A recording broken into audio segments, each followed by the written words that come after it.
जब भारत पर विदेशी आक्रमणकारियों की छांव घेर रही थी, एक राजपूत योद्धा ने अपने खून से एक नई कहानी लिखी।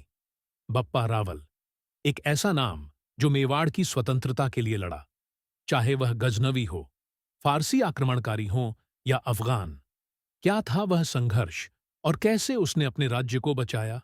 बप्पा रावल का जन्म 8वीं शताब्दी में हुआ था और उनका असली नाम कालभोज था। वे गोहिल वंश से संबंधित थे और बचपन में साधुओं और योद्धाओं के संरक्षण में पले बढ़े। युद्ध कला में निपुण होकर उन्होंने मेवाड़ को एक शक्तिशाली राज्य बनाया। आपका स्वागत है हमारे यूट्यूब चैनल सेंचुरी क्रॉनिकल पर। आइए जानते हैं बप्पा रावल के महत्वपूर्ण युद्धों के बारे में। भारत पर उस समय अरब आक्रमणकारियों का खतरा बढ़ रहा था। बप्पा रावल ने महमूद गजनी के सेनापति जुनैद अल बलोची को हराकर राजस्थान और गुजरात से बाहर खदेड़ दिया। उनके पराक्रम की गाथा सिर्फ भारत तक ही सीमित नहीं रही, बल्कि उन्होंने ईरान, अफगानिस्तान और बलूचिस्तान तक विजय प्राप्त की। ईरान में हुए युद्ध के दौरान उन्होंने अब्बासी खलीफा अल मंसूर की सेनाओं का सामना किया। यह युद्ध 28 दिन तक चला, जिसमें मेवाड़ सेना के 12,000 सैनिक वीर गति को प्राप्त हुए और 18,000 घायल हुए। शत्रु सेना को भारी नुकसान हुआ, जिसमें 25,000 सैनिक मारे गए और 30,000 घायल हुए। इस युद्ध में अब्दुल रहमान सेनापति था, जिसे बप्पा रावल ने पराजित किया।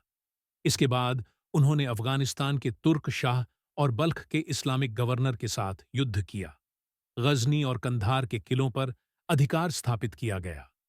कंधार का युद्ध 41 दिन तक चला, जिसमें मेवाड़ सेना के 15,000 सैनिक वीर गति को प्राप्त हुए और 22,000 घायल हुए, जबकि दुश्मन पक्ष के 35,000 सैनिक मारे गए और 40,000 से अधिक घायल हुए। गजनी के किले पर कब्जे के लिए हुए युद्ध में भीषण संघर्ष हुआ, जो 21 दिन तक चला। इसमें मेवाड़ सेना के 10,000 सैनिक शहीद हुए और 14,000 घायल हुए, जबकि शत्रु पक्ष के 20,000 से अधिक सैनिक मारे गए और 30,000 घायल हुए। बप्पा रावल की सेना 1 लाख सैनिकों की विशाल सेना थी, जिसमें घुड़सवार, धनुर्धर और तलवारबाज शामिल थे।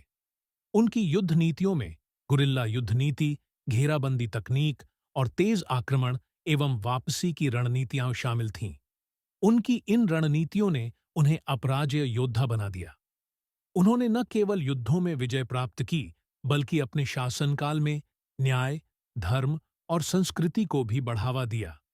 उन्होंने कई मंदिरों का निर्माण कराया और चित्तौड़गढ़ को एक अभेद्य दुर्ग में परिवर्तित कर दिया। उनके कुशल प्रशासन के कारण मेवाड़ एक शक्तिशाली राज्य के रूप में उभरा। बप्पा रावल के जीवन के अंतिम समय में उन्होंने संन्यास धारण कर लिया था। कुछ इतिहासकार मानते हैं कि उनकी समाधि चित्तौड़गढ़ के नागदा में स्थित है, जबकि कुछ उन्हें हिमालय में समाधिस्थ मानते हैं।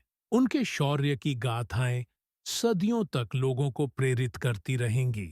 अगर आपको यह वीडियो पसंद आई हो, तो चैनल को लाइक और सब्सक्राइब जरूर करें। आपका समर्थन हमें और बेहतर कंटेंट बनाने के लिए प्रेरित करता है।